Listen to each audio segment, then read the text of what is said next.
नमस्कार। समय हो चला है देश विदेश की 5 बड़ी खबरों का, जिसमें बात होगी बारिश से मची त्राहिमाम की, बताएंगे आसमानी बिजली कितने लोगों को निगल गई, चर्चा करेंगे अफगानिस्तान के लगातार बिगड़ते जा रहे हालात की, बताएंगे पश्चिम बंगाल में भाजपा एक बार फिर कैसे बड़ा उलटफेर करने की तैयारी में है, नजर डालेंगे उद्योगपति गौतम अडानी के एक ऐसे सौदे पर जिसकी चर्चा इस समय जोरों पर है। अंत में बात करेंगे पाकिस्तान में बढ़ रहे हिंदुओं पर अत्याचार की। तो आइए खबरों की शुरुआत आसमानी आफत से करते हैं। भारत के कई राज्यों में मानसून ने दस्तक दे दी है, जिसके चलते कई राज्यों में मूसलाधार बारिश हो रही है। वहीं यूपी, राजस्थान और मध्य प्रदेश में बारिश कहर बनकर टूट रही है। इन राज्यों में आसमानी बिजली गिरने से करीब 70 लोगों की जान चली गई है। देश के विभिन्न इलाकों में आकाशीय बिजली गिरने से गई जान पर पीएम मोदी ने गहरा दुख जताया है। साथ ही आपदा में मारे गए लोगों के परिजनों के लिए प्रधानमंत्री राहत कोष से 2-2 लाख रुपए और घायलों के लिए 50-50 हजार रुपए मुआवजा देने का ऐलान भी किया है।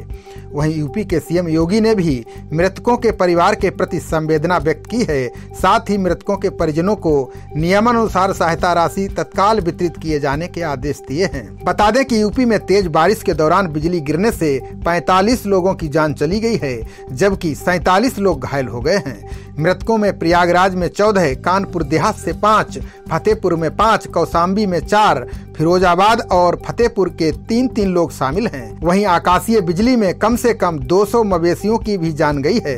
वहीं राजस्थान के कई हिस्सों में बिजली गिरने की घटनाओं में 7 बच्चों सहित 20 लोगों की जान चली गई है, जबकि 21 लोग घायल हो गए हैं। राजस्थान के मुख्यमंत्री ने प्रत्येक मृतकों के परिजनों को 4-4 लाख रुपए की आर्थिक सहायता देने की घोषणा की है।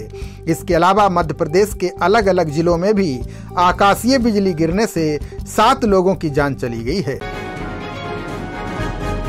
अमेरिकी सुरक्षा बलों के अफगानिस्तान से निकलने के बाद वहां के हालात दिन ब दिन बिगड़ते जा रहे हैं। अफगानिस्तान के अधिकांश हिस्सों में तालिबान का प्रभाव बढ़ता जा रहा है। सूत्रों की माने तो तालिबान अपनी जन्मस्थली कंधार के आसपास के नए इलाकों पर कब्जा कर चुका है। इस दौरान अफगानिस्तान की सेना से तालिबानियों का भीषण संघर्ष जारी है। अफगानिस्तान में सुरक्षा की बिगड़ती स्थिति के कारण भारत ने कंधार से करीब 50 राजनयिकों और सुरक्षा कर्मियों को वापस बुला लिया है।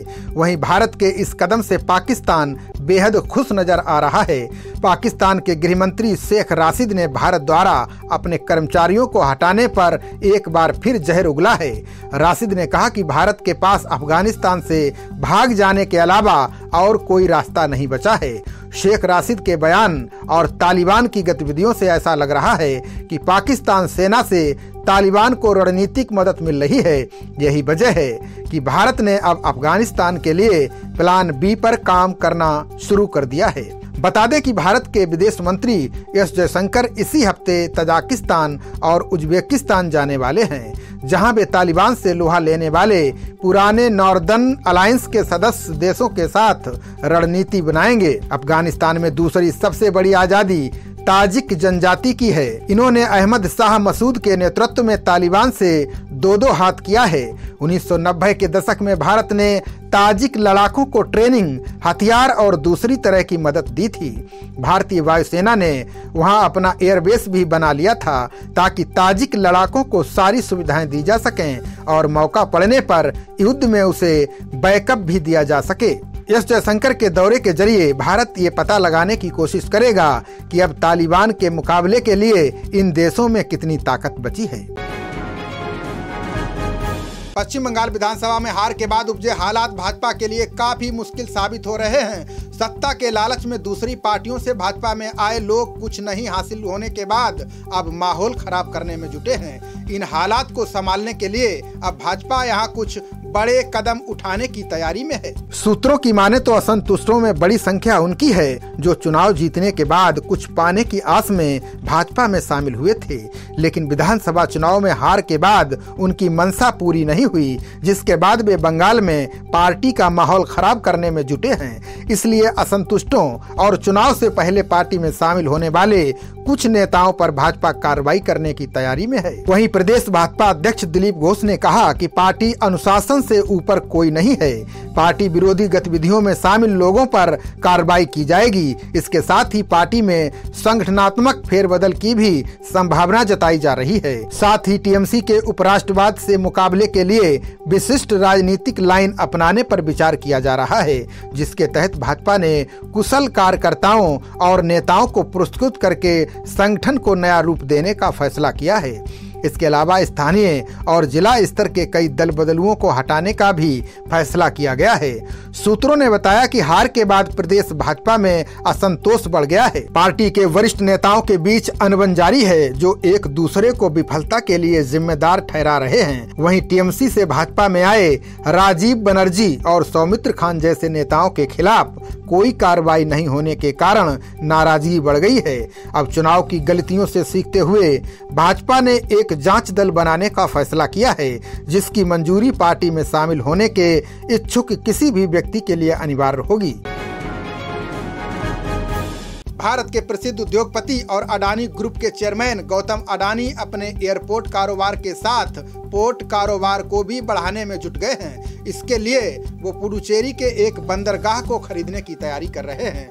अगर डील फाइनल हो जाती है तो उनकी उपस्थिति किसी केंद्र शासित राज्य में भी हो जाएगी। पुडुचेरी में एनडीए की सत्ता आते ही गौतम अडानी के लिए यहाँ के रास्ते खुलते दिखाई देने लगे हैं, जिसका उदाहरण हाल ही में देखने को मिला है। अडानी ग्रुप की पोर्ट कंपनी अब पुडुचेरी में कराईकल बंदरगाह को खरीदने के लिए बातचीत कर रही है। अडानी ग्रुप की प्रमुख company subsidy Adani ports and special economic zone limited Puducherry में कराईकल बंदरगाह को करीब 1500 से 2000 करोड़ रुपए में खरीदने की तैयारी कर रही है। बता दें कि मौजूदा समय में मार्ग लिमिटेड की कराईकल बंदरगाह में 45% हिस्सेदारी है। इसके अलावा Ascent Capital Advisors India Private Limited समेत 4 कंपनियों की बंदरगाह में सामूहिक रूप से 44% हिस्सेदारी है। बाकी 11% हिस्सेदारी Edelweiss asset reconstruction company limited के पास है। अगर सौदे को अंतिम रूप दिया जाता है तो एमपीटी गोवा के बाद ये एक प्रमुख पर्यटन स्थल में अडानी समूह का दूसरा प्रोजेक्ट होगा। गोवा में अडानी ग्रुप की परियोजना को छोड़कर अन्य बंदरगाहों में इसकी हिस्सेदारी काफी बड़ी है। इसके साथ अडानी समूह की गंगावरम बंदरगाह में भी 89% हिस्सेदारी है। अडानी पोर्ट एसईजेड गंगावरम बंदरगाह का भी पूर्ण स्वामित्व हासिल करने की राह पर है। पाकिस्तान में हिंदुओं को प्रताड़ित करने के मामले में लगातार बढ़ोतरी जारी है, जिसमें हिंदुओं के धर्मांतरण का मुद्दा थमने का नाम नहीं ले रहा है। जिसमें सिंध प्रांत में एक साथ 60 हिंदुओं को इस्लाम धर्म कबूल करवा दिया गया।